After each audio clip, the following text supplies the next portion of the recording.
Hey guys, as always, welcome to Daily Darkness. Addressing a question I got asked. I'm going to do another one here in a little bit. What somebody had asked me a question regarding clothing sizes.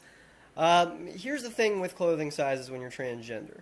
If you're lucky and you're young enough, at least of course you're able to, come out a lot sooner nowadays.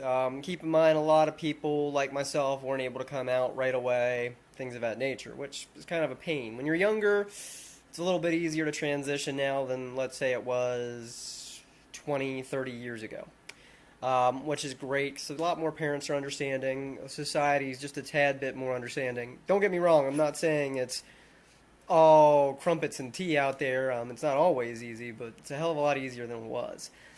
When you're older, like myself, I always hate using that word, but when you're older like myself, or for example, you're just now coming out of the closet for whatever reason, or you're now admitting to who you are, it's going to be a little bit harder to understand sizes and clothing and things of that nature. Shoes is kind of the easiest of them all to start with. Keep in mind with shoes, I always recommend that you go two sizes. So if you're a men's, and let's say you're a 7 in men's, in women you want to go to a 9. So it's usually about two sizes larger than what your current size is. Keep in mind, you may want to play around with certain brands. You might even want to get a half size smaller or a half size larger, depending on how you run. That way your feet are comfortable.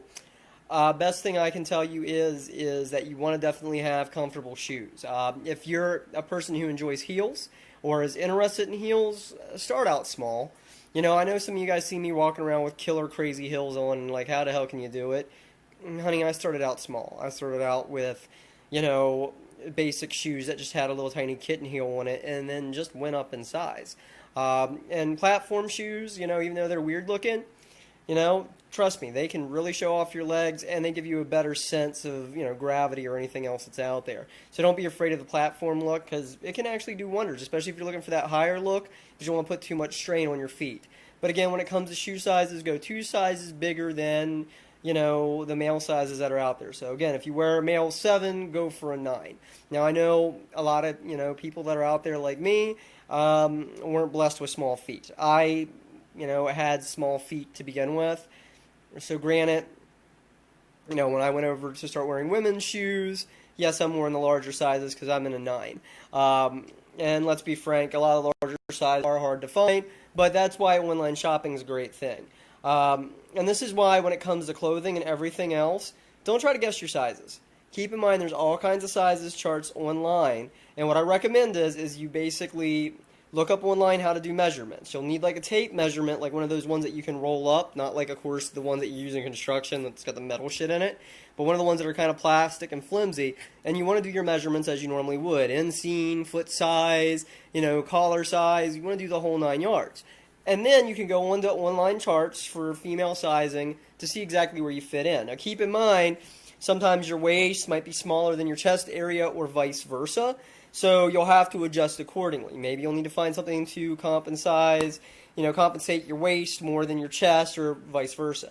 So just keep that in mind. When it comes to bras and breast forms and things of that nature, be realistic. Granted, yes, the ideal male out there wants you to be in a D+. But let's face it, ladies, realistically speaking, especially after we start taking hormones, we're going to be lucky if we hit around the A to the C range. Very few of us are going to hit the D range unless it's in our family history. Who knows, I might get that lucky. But, breast forms are not cheap, and the bigger the size that they are, the more expensive they get.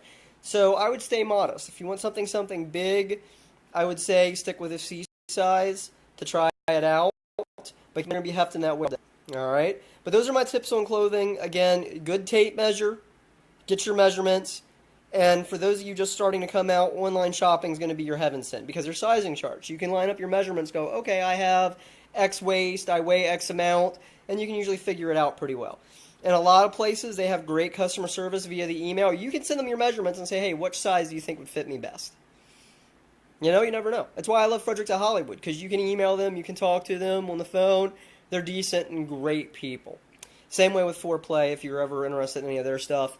That's more club wear and dance wear, but, I do the horror hosting shit, so I kind of dip into that. But anyways, Yes, that's my tips on clothing. 2 sizes larger for shoes. You might want to do a half size smaller or a half size larger depending on how it fits. No shame in trying them on in stores nowadays. You might get a few weird looks, but hell, if you've got transportation, drive out of state if you're not comfortable with it. Outside of that, you can try online, but keep in mind, shoes and clothing is going to vary from manufacturer and where you get it from. Sometimes sizes are smaller than advertised, sometimes they're larger than advertised. So something to think about. And again, tape measure, guys. Tape measure. You get that plastic tape measure, you measure your chest, you measure your waist, you measure your inseam, your height, the whole 9 yards. And trust me, you're going to find when you go online and you look at those dimensions, it's going to make it a lot easier. Because again, UK sizes, foreign sizes, US sizes are all different. But if you know your measurements, you'll be able to figure it out. Well, love you guys, and I may be back here in a little bit to discuss voice, because I've had questions on voices as well. Love you and take care.